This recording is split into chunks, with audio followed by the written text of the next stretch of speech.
একদিকে Russia Ukraine, অপরদিকে Iran, Israel, যুক্তরাষ্ট্র, ইয়েমেন, লেবানন জুড়ে চলছে তৃতীয় বিশ্বযুদ্ধের উত্তেজনা। আমাদের হাতে এসেছে গুরুত্বপূর্ণ আপডেট আন্তর্জাতিক সংবাদ। শুরুতেই থাকছে একটি চাঞ্চল্যকর প্রতিবেদন। অল্পের জন্য প্রাণে বেঁচে যান ইরানি প্রেসিডেন্ট, ছোড়া হয় ৬টি বোমা। এবারে জানিয়ে দিব দখলদার ইসরায়েলে নেতানিয়াহু সরকারের পতনের ডাক। এদিকে ইসরায়েলের বিরুদ্ধে সুনির্দিষ্ট পদক্ষেপ নিতে ২০টিরও বেশি দেশের জরুরি সম্মেলন থাকছে বাংলাদেশও। জানিয়ে দিব আবারও নিষেধাজ্ঞা দিলে পারমাণবিক ইস্যুতে ইউরোপের ভূমিকা শেষ হয়ে যাবে হুঁশিয়ারি ইরানের। সব শেষে জানিয়ে দিব জাতিসংঘকে হুঁশিয়ারি দিয়ে যে শর্ত বেঁধে দিল ইরান। এতক্ষণ শুনছিলেন আপডেট সংবাদের শিরোনাম, এবারে বিস্তারিত। তবে তার আগে অনুরোধ রইল ভিডিওটিতে একটি লাইক এবং কমেন্ট করে জানিয়ে দিন ভিডিও সম্পর্কে আপনার মূল্যবান মতামত। আরও জানিয়ে দিন ভিডিওটি কোথা থেকে দেখছেন বা কোন জেলা থেকে দেখছেন। অল্পের জন্য প্রাণে বেঁচে যান ইরানি প্রেসিডেন্ট, ছোড়া হয় ৬টি বোমা। যুদ্ধের সময় ইরানের প্রেসিডেন্ট মাসুদ পেজেশকিয়ানকে লক্ষ্য করে হামলা চালিয়েছে ইসরায়েলি বাহিনী। ইরানের রেভলিউশনারি গার্ড কোরের সংশ্লিষ্ট এক আউটলেটের প্রতিবেদনে এই তথ্য জানানো হয়েছে। খবর দা ইরান ইন্টারন্যাশনালের। ফার্স নিউজ এজেন্সি জানিয়েছে গত ১৬ জুন সোমবার সকালে পশ্চিম তেহরানের ভবনের নিচতলায় দেশটির সুপ্রিম ন্যাশনাল সিকিউরিটি কাউন্সিলের একটি অধিবেশন চলছিল।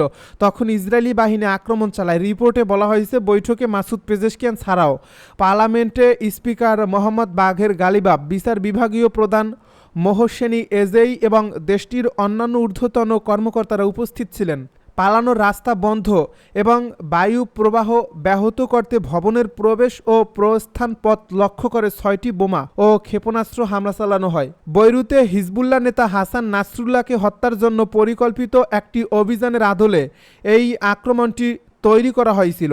রিপোর্টে আরও বলা হয় বিস্ফোরণের পর ফ্লোরে বিদ্যুৎ সংযোগ বিচ্ছিন্ন করা হয়েছিল, কিন্তু কর্মকর্তারা আগে থেকে প্রস্তুত করা একটি জরুরি হ্যাজ দিয়ে পালাতে সক্ষম হন। তবে এই এক্সিট পথ দিয়ে বের হওয়ার সময় প্রেসিডেন্ট পেজেশকিয়ান এবং আরও কিছু কর্মকর্তা পায়ে সামান্য আঘাত পেয়েছেন। এবার ইসরায়েলে নেতানিয়াহু সরকারের পতনের ডাক। গাজা যুদ্ধবিরতি ও বন্দি বিনিময় চুক্তির পথে প্রধান অন্তরায় হয়ে উঠেছেন প্রধানমন্ত্রী বেনিয়ামিন নেতানিয়াহু, এমনটাই বলেছেন ইসরায়েলের বিরোধী নেতা ইয়ার গোলান। শনিবার তিনি স্পষ্টভাবে নেতানিয়াহুর পদত্যাগ দাবি করে বলেন, জীবন বাঁচাতে এবং দেশকে রক্ষা করতে হলে এই সরকারকে অবিলম্বে বিদায় নিতে হবে। গোলান দাবি করেন, মার্কিন প্রভাবশালী দৈনিক নিউ ইয়র্ক টাইমসের সাম্প্রতিক অনুসন্ধানী প্রতিবেদনে প্রমাণ মিলছে নেতানিয়াহু, অর্থমন্ত্রী বেজালেল সোমোট্রিচ এবং জাতীয় নিরাপত্তা মন্ত্রী ইতামার বেন গভির তাদের রাজনৈতিক অবস্থান ধরে রাখার স্বার্থে বন্দি মুক্তি ও যুদ্ধবিরতির সম্ভাবনাগুলো বারবার নৎসাৎ করেছেন। এক্সে দেওয়া এক পোস্টে ডেমোক্রেটিক পার্টি নেতা গোলান বলেন, এই চুক্তি বাধাগ্রস্ত করেছেন নেতানিয়াহু ও তার উগ্রপন্থী মন্ত্রিসভার সদস্যরা।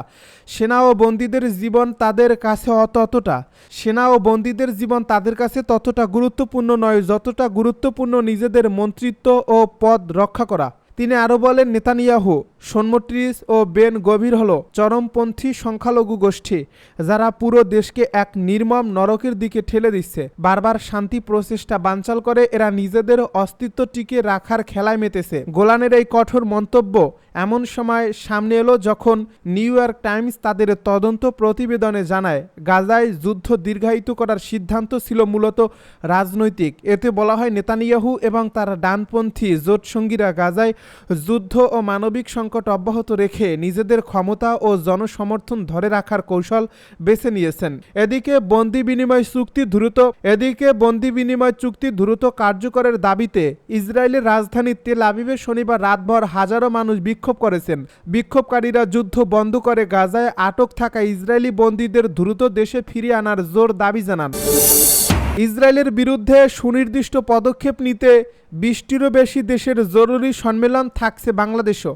ইসরায়েলের আন্তর্জাতিক আইন লঙ্ঘনের প্রতিবাদে আগামী সপ্তাহে কলম্বিয়ায় একটি জরুরি সম্মেলন অনুষ্ঠিত হচ্ছে। এতে স্পেন, আয়ারল্যান্ড, পর্তুগাল, তুরস্ক, চীন, কাতার সহ ২০টিরও বেশি দেশ অংশ নেবে।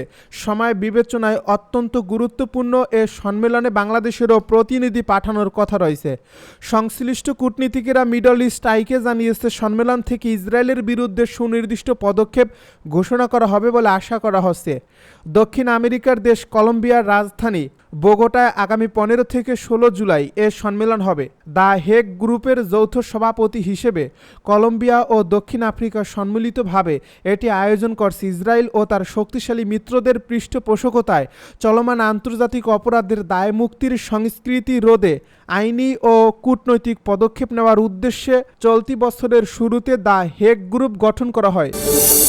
আবারও নিষেধাজ্ঞা দিলে পারমাণবিক ইস্যুতে ইউরোপের ভূমিকা শেষ হয়ে যাবে হুঁশিয়ারি ইরানের পররাষ্ট্রমন্ত্রী আব্বাস আরাকচি সতর্ক করে দিয়ে বলেছেন, দেশটির উপর জাতিসংঘের নিষেধাজ্ঞা পুনর্বহাল করা হলে তেহরানের পারমাণবিক ইস্যুতে ইউরোপের ভূমিকা শেষ হয়ে যাবে।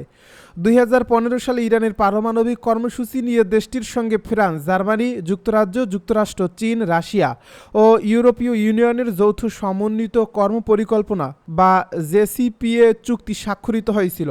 চুক্তির আওতায় ইরান ইউরেনিয়াম সমৃদ্ধ করতে পারত, তবে তা বিদ্যুৎ উৎপাদনের জন্য প্রয়োজনীয় মাত্রা 3.7% মধ্যে সীমাবদ্ধ রাখতে হতো। এর বিনিময়ে দেশটির উপর থেকে আন্তর্জাতিক নিষেধাজ্ঞা ধাপে ধাপে তুলে নেওয়া হয়। ইসরায়েলের অনুরোধে 2018 সালে ট্রাম্প এর চুক্তি থেকে যুক্তরাষ্ট্রকে প্রত্যাহার করে নেন এবং পরের বছর ইরানও চুক্তি থেকে বেরিয়ে যায়। এর আগ পর্যন্ত এটি কার্যকর ছিল। জেসিপিও চুক্তির একটি ধারা অনুযায়ী ইরান চুক্তি লঙ্ঘন করলে দেশটির উপর জাতিসংঘের নিষেধাজ্ঞা পুনর্বহাল হবে। গতকাল শনিবার আরাকচি বলেন, তেহরান যুক্তরাষ্ট্রের সঙ্গে সম্ভাব্য পারমাণবিক কর্মসূচি নিয়ে আলোচনা আবার শুরু করার বিষয়ে খুঁটিনাটি পর্যালোচনা করছে।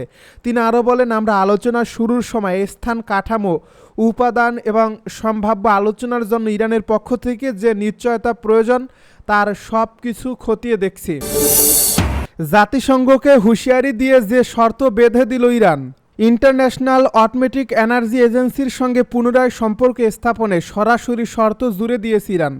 জাতিসংঘের প্রতি করা হুঁশিয়ারি দিয়ে দেশটির প্রেসিডেন্ট মাসুদ পেজেশকিয়ান সাফ জানিয়ে দিয়েছেন, এ সংস্থাটি যদি দ্বৈতনীতি থেকে না সরে আসে তাহলে কোনো সম্পর্ক পুনর্স্থাপন সম্ভব নয়। চলতি বছরের জুনের শুরুর দিকে ইরানের পরমাণু কর্মসূচি নিয়ে একটি বিশদ প্রতিবেদন প্রকাশ করে জাতিসংঘের এক পর্যবেক্ষক সংস্থা।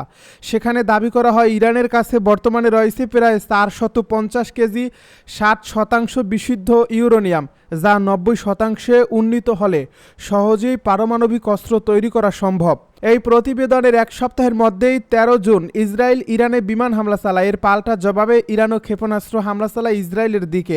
প্রায় 12 দিনের এই সংঘাত শেষ হয় যুক্তরাষ্ট্রের মধ্যস্থতায়। তবে এর পেছনে আইএইএর ভূমিকা নিয়েই প্রশ্ন তুলছে তেহরান।